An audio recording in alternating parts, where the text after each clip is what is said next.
You know, I haven't even thought about Afghanistan or heard about Afghanistan since we left in that really stupid way. I'm kind of curious. This released 6 days ago. I don't remember this guy's channel. I've seen him before in other channels, I know. Because I recognize him. I've heard his voice, I've seen his face. But it wasn't this channel.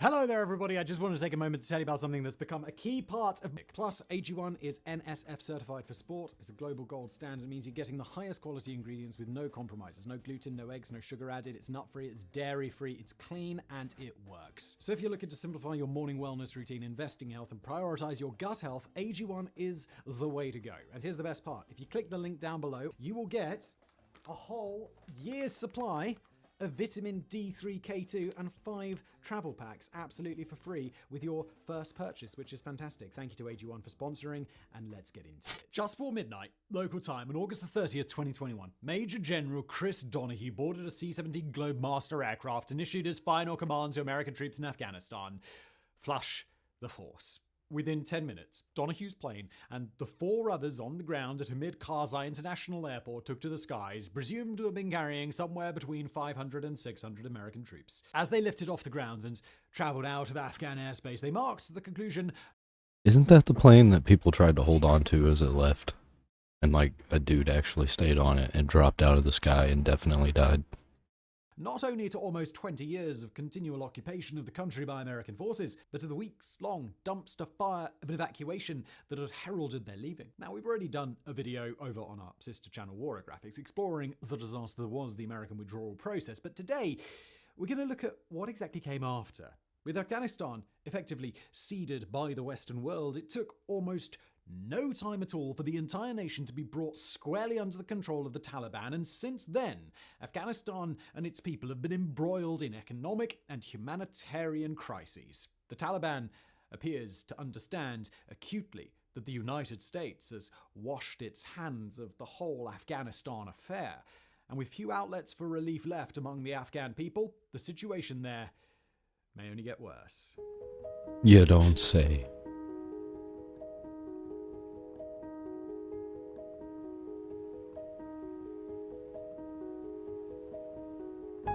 It's a high quality intro right there. So in order to understand what came afterwards, it's important to understand both the speed of the US withdrawal from Afghanistan and the disorganization and chaos that came with it. Why is he so quiet? It's like he keeps getting quieter. The American timeline was moved up less than 2 months from their new evacuation date and withdrew suddenly from their long-held locations across the country, not least Bagram Air Base, which the US abandoned in the dead of night without informing Afghan security forces, leaving behind massive amounts of military hardware. Sensing the instability of their situation, I feel like that was actually done on purpose to exacerbate everything that was going on over there. I don't think we do these things by accident. I think we do them on purpose.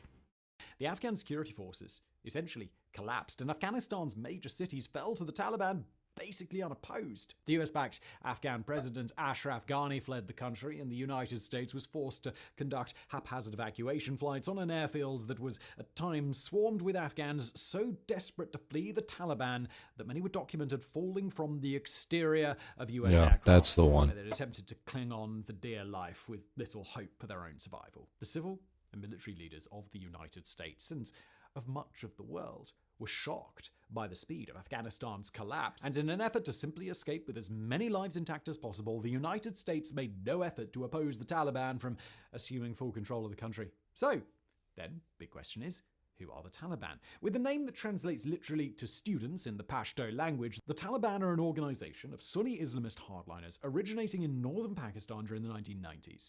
The Taliban have fought for control of Afghanistan for decades and had ruled the country from 1996 to 2001 before maintaining an insurgency most. And now they rule it again. Probably forever. Because we can't get our shit together enough to actually do any good over there. All we're doing is just trying to make money, and we don't care if we exacerbate the problem. And a lot of times, the problem getting bigger is what makes us the money. In Afghanistan's rural areas for the next 20 years.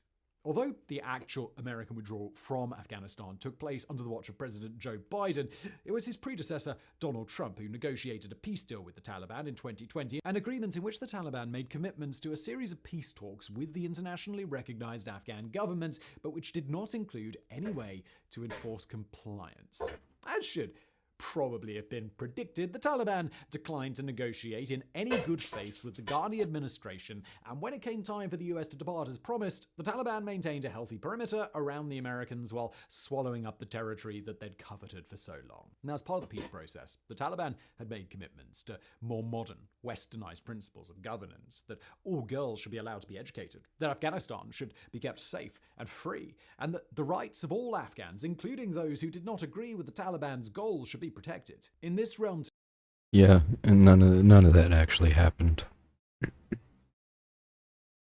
too, the promises the Taliban Now they've made gone back to being a bunch of women-hating savages. And although we'll go through each one in depth today, suffice to say for now that each promise has been broken or just ignored entirely. Instead, they've made good on the goals that they've held for decades, to institute a version of peace that favors their political and cultural interests and to implement their preferred version of Islamic law. Now, at this time, the Taliban controls not only the Afghan capital city of Kabul, but the entirety of Afghanistan, opposed only by relatively small rival groups like the Islamic State in Khorasan and the National Resistance Front. Of the groups trying to stand up to the Taliban, none have both the desire to restore a republic and the political or military ability to organize a meaningful resistance. The Taliban follow their so-called supreme leader, a cleric and Islamic scholar named Hibatullah Akhundzada, who prefers to rule from the shadows. Akhundzada is about 60 years old and is seen by many experts as the person responsible for uniting the Taliban well enough that an Afghan takeover was even possible. His son, for what it's worth, was one of the Taliban's own suicide bombers. The Taliban are notoriously secretive about the goings-on among their leadership, and much of Akhundzada's inner circle are only known by a few basic identifiers, but a few, including acting Prime Minister Hassan Akhund and First Deputy Leader These are some crazy-sounding names. have made more of an impact than others. Now, speaking more broadly, the Taliban have assumed a sort of command within Afghanistan that is both expansive on the national level and often very vague in its actual commands and expectations. With no governing constitution and an administration still filled with interim appointees, Akhundzada's government is made up entirely of men who were high-ranking Taliban prior to the takeover. Around the country, Taliban appointees oversee civil servants, most of whom have returned to work after an initial period of panic and fear around the takeover. Taliban officials implement a highly individualistic interpretation of their rule of law, with local bands of security forces at liberty to decide which acts are considered criminal And that's what's going to end up happening in the United States if people don't start getting their shit together. If they don't stop letting these crazy people that are acting just like the Taliban were acting, if they don't let them do their thing, then this won't happen. If you ignore it, like these people did, then it's inevitable. We're gonna turn into the Middle East. We're gonna be a third world country that's just gonna have civil war after civil war. and which civilians should be detained. For those unlucky enough to face the ire of the Taliban's legal system, judges in Afghanistan are now encouraged to fully impose their own interpretation of Sharia law, including amputation of limbs, flogging, and public execution. Over 100 such shows of force took place in stadiums across Afghanistan in the space of a month in late 2022. Despite their legal changes and a robust system of taxation and revenue collection, the government has not taken the necessary steps to set up a comparable level of governance in any other sector, and especially in rural areas, there is little to none of the sort of oversight that might prevent individual Taliban leaders from ruling as warlords. The effectiveness and brutality of that rule are both widely variant, as the Taliban's former fighters adapt to roles that require little, if any, fighting at all. About that said domestic mattress. So, as we go through the effects of Taliban rule at home, it's only right that we begin with the issue that earns the greatest dread from international observers before and during the American withdrawal: women's rights. The Taliban have had a long history of blocking women's access to education, employment, public resources, and other basic freedoms. And although the Taliban made some early promises to protect the right of girls to get a basic education, these appear to have been little more than lip service. Within the first Lip service? You mean outright lies that we should have known that they were lying about? year of Which Taliban we did rule, know. women were expected to begin covering their faces and using traditional garments, and although girls were still allowed to attend both primary school and university, they were banned from attending secondary school.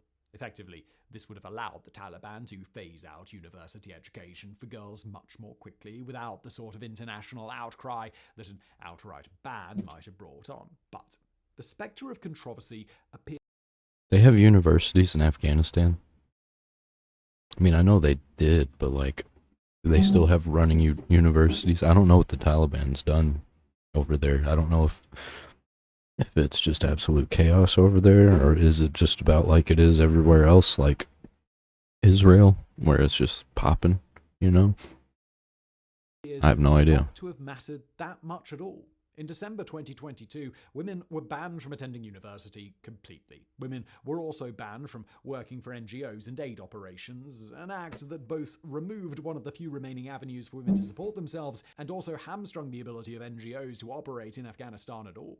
Elsewhere in the workplace, women are barred from employment within the government and most sectors of industry. And in one particularly revealing move, the country's finance ministry asked its women employees to recommend a male relative for their roles explicitly so that they could be sacked. As it stands now, Wow. women are not permitted to travel more than. Imagine working somewhere and you're gonna get fired and they're like, but you know what?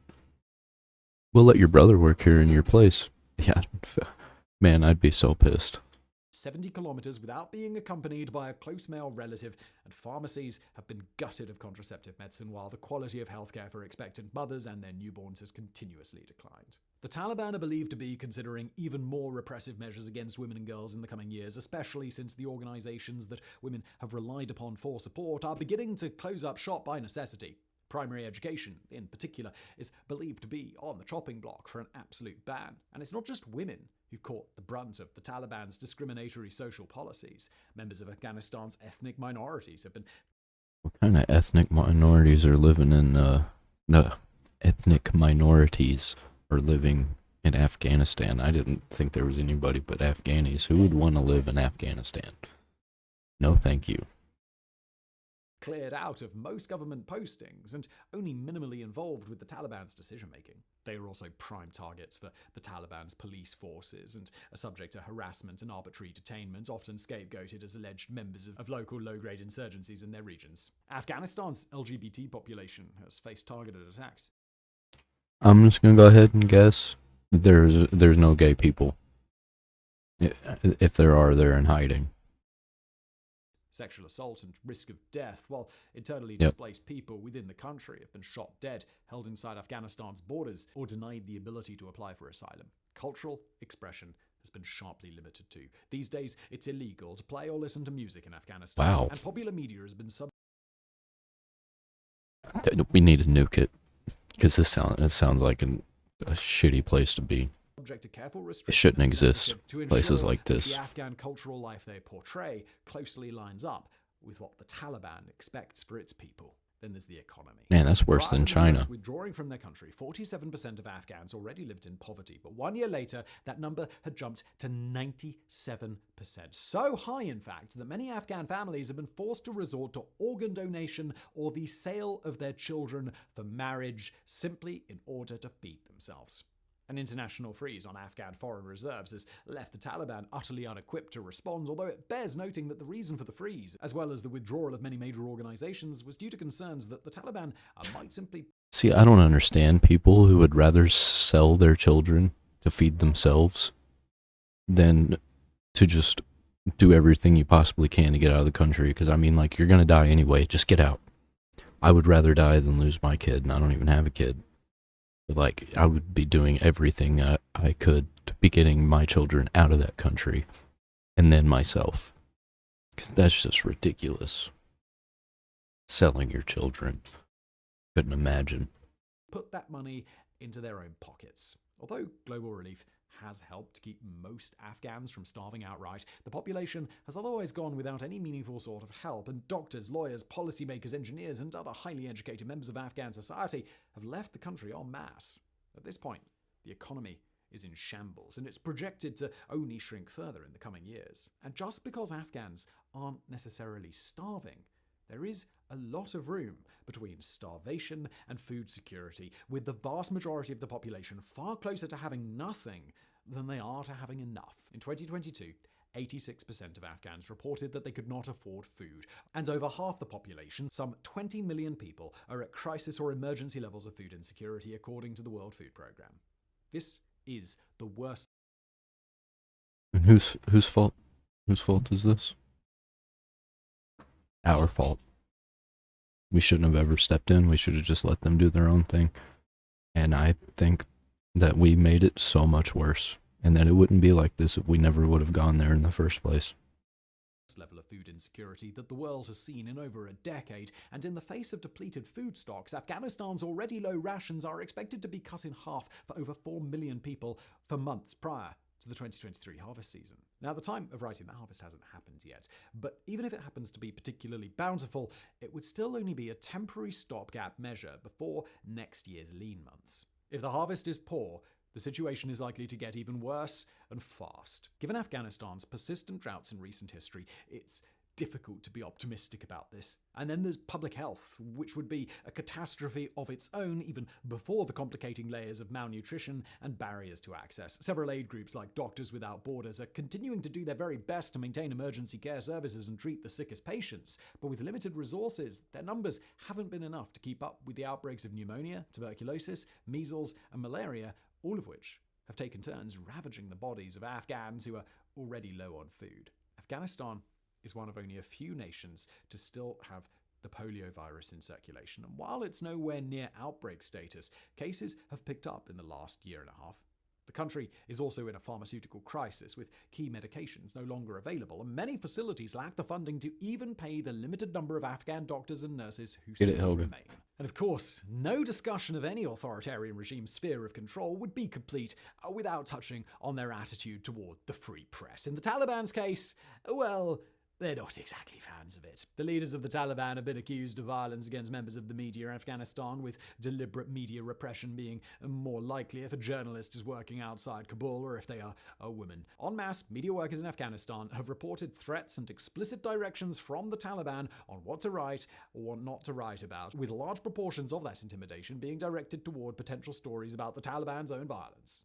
As a result, many journalists within Afghanistan have been forced to self-censor their material. I know that they killed a very famous journalist. If I remember that correctly, it was a female. And those who haven't risk being harassed or even attacked. These attacks in particular are highly likely to go unreported when they happen. After all, who's going to write about them other than the reporter being attacked? Many media outlets have simply been shut down, and most of the remaining ones have been subsumed to the Taliban's will. As for popular protest, this gets shut down just as quickly. Peaceful protesters have been arbitrarily detained, tortured, and disappeared en masse. Now, finally, those people were just dumb, because you can't protest against a force like that, because they're just going to kill you if you try and be peaceful. There's no peaceful protesting. There's only resistance. It's worth circling back in those situations. One group in particular. I'm saying there's no peaceful protesting outright, because obviously there is. But it's few and far between these days. Afghan soldiers, interpreters, community leaders, and other dedicated personnel who assisted the United States and coalition forces during nearly 20 years of occupation. Before and during the Afghanistan withdrawal, onlookers around the world expressed extreme concern for the conditions that these... My dog's playing catch with herself behind me right now. She likes to throw the tennis ball and then go catch it. People might face if the Taliban took over, and many American veterans and aid workers who had worked alongside Afghan friends did their very best to ensure that those friends were on one of the flights that left Kabul. Luckily, many did manage to escape, but more were left behind, and their individual ordeals after the fact have been anything from difficult to downright tragic. In the months following the Taliban takeover, hundreds of former soldiers of the Afghan security forces were killed or disappeared, especially in rural areas, despite the Taliban's public assurances that they would be given amnesty. Judges You never believe people who are trying to take the power from the government. Don't believe the government, especially people who are trying to make a new government. Everything they say that is going to help the people is a lie to get you on their side so they can come in and push their agenda that you have no idea about. Because what they say and what they do are two different things. interpreters, peace activists, and many others had found themselves in the Taliban's crosshairs prior to their full takeover, as if to ensure that those people wouldn't be a problem later. And by the accounts of people still living there, the Western coalition's former Afghan collaborators have suffered exactly the fate that many feared. Others, including former interpreters, have been blacklisted by the Taliban government and barred from receiving the visas promised to Afghans who helped the US. And there are quite a few former US allies who just haven't been heard from since the invasion, with their friends in the US and Europe forced to recognize that nobody is both willing and able to track them down in Afghanistan, even just to see if they're still alive. Man, that's got to be rough if you are still alive, stuck in Afghanistan like that, and nobody's coming for you because they're too afraid to go back in to the place that they left.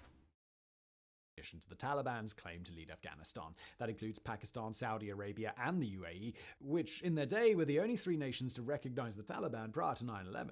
The situation appears to be to the significant frustration of Supreme Leader Akhundzada, who has continually issued written and verbal demands for the world to recognize the legitimacy of his government, only to be continually rebuffed. Given the geopolitical situation, it seems almost a small miracle, but the Taliban not getting international recognition appears to be just about the only issue the entire world's governments can agree on. But unfortunately, real life is quite a bit more complicated than a simple question of who formally recognizes who, and the Taliban have begun to establish ties with a number of countries, even despite the aforementioned lack of... I'm just going to take a guess. They're not friendly with us. They might be friendly with the government. They are not friendly with the people of this country. I guarantee you that. Official sign-off. According to the Taliban, representatives of the Islamic Emirate of Afghanistan have been sent to 14 countries, including Iran, Turkey, Pakistan, Russia, China, and others. Iran, in particular. Yeah, that sounds like they're not our friends at all. They're doing the exact thing that we don't want them to do. We should have just blown them up and left the country in smoldering ash. Has fully handed over Afghanistan's embassy in Tehran to Taliban control. Pakistan, Turkey, China, and Qatar also maintain their own diplomatic missions in Afghanistan, working directly with the Taliban as the local ruling power. The Supreme Leader and his underlings have also worked to push for greater control of Afghanistan's diplomatic missions abroad, many of which are currently controlled by the government in exile of US-based President Ashraf Ghani. Government in exile also holds Afghanistan's seat in the UN, a trophy the Taliban have been exceedingly clear that they'd like to get their hands on. And even for countries that don't maintain diplomatic ties with the Taliban, any sort of international aid or relief effort must confront the reality that, like it or not, the Taliban are in control. This has been a major reason for those relief efforts and global governments to stop sending support to Afghanistan just by sending money, a practice that has been largely replaced by sending tangible goods and... Yeah, no shit. They're definitely not using that money on food. They're using that money on war. Specifically ones that can't just be marked up and sold elsewhere. Recently, we tried to give Iran money, and we were like, but you can only use it for these things that we said that you can use it for. And then you know what they did? Not that. For the Taliban's government. But even these practices point to the broader truth.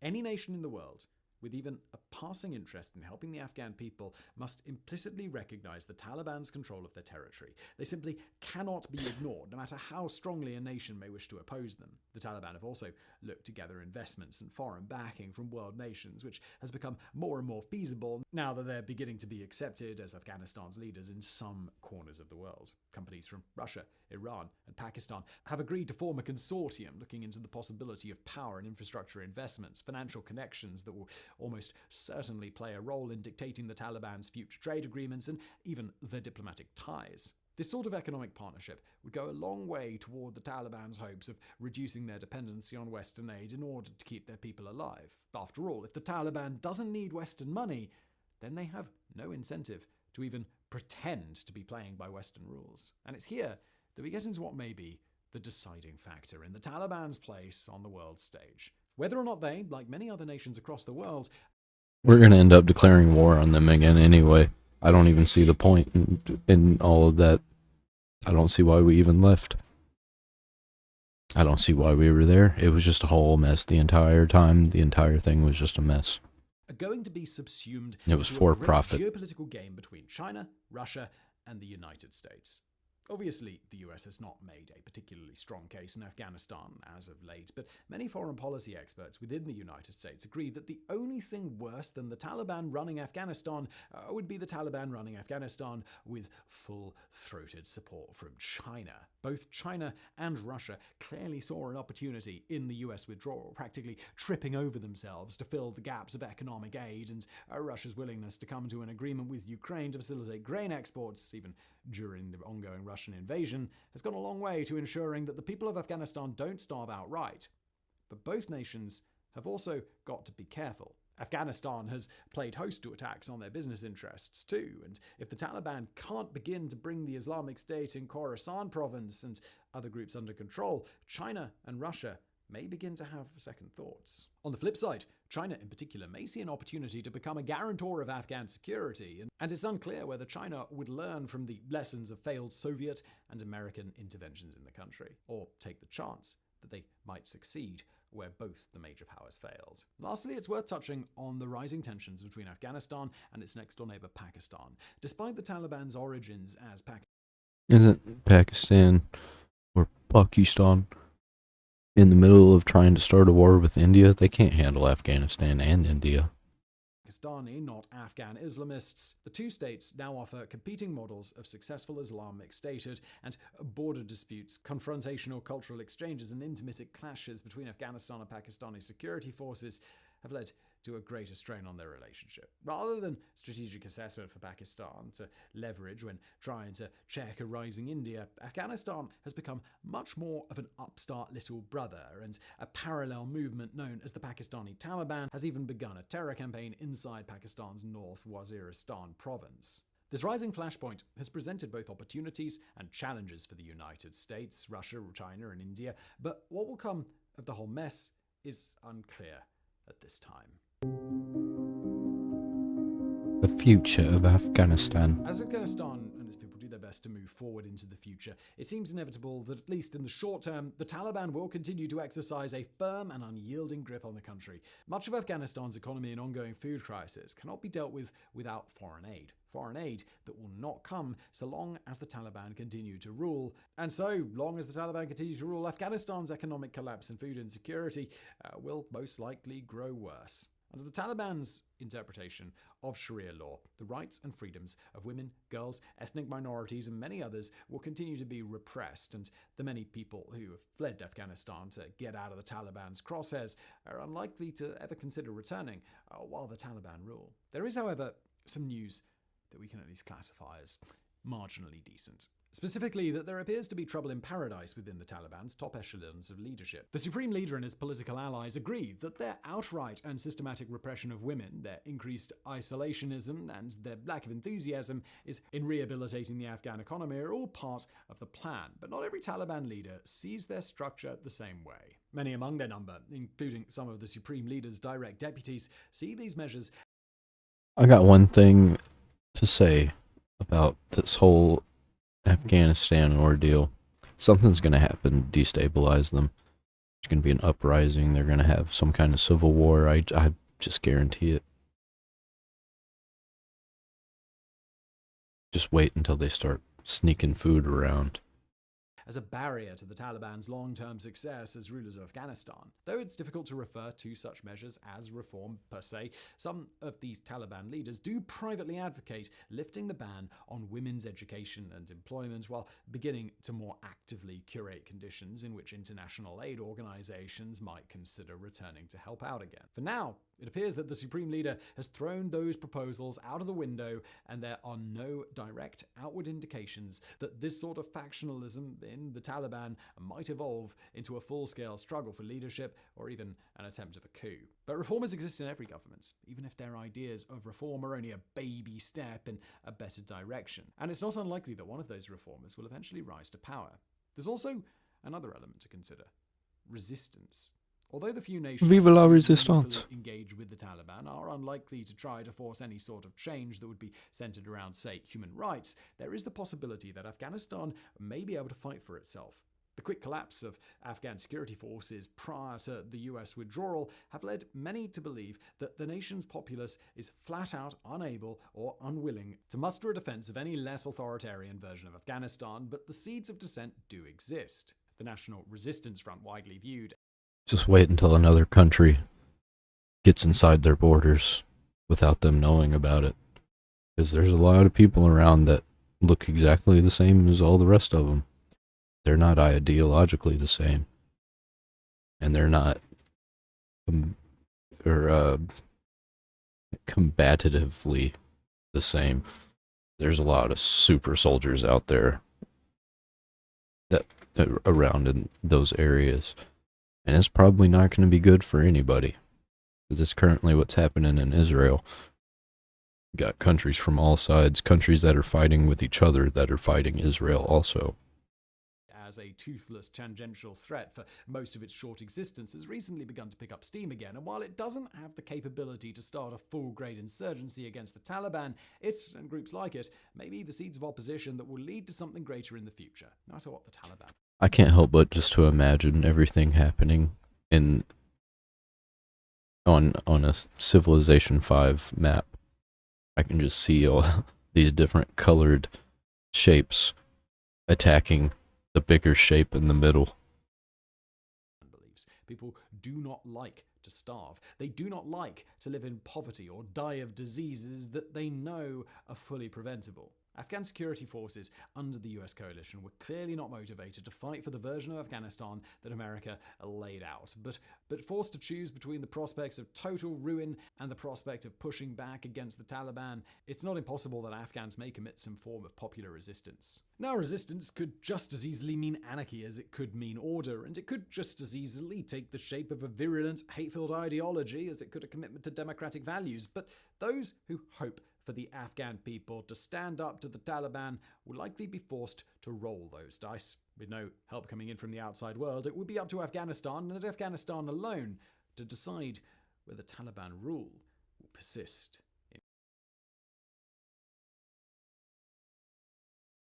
I don't think it's in the cards for them. I don't think they've got much longer. The past has shown that they only last a few years before somebody else takes over. They might come back again in the future. Somebody else just take them right back over again. And the cycle just will continue and continue forever. Because so far it's been about, 6,000 years and shit keeps happening? The 6,000 years that we know about.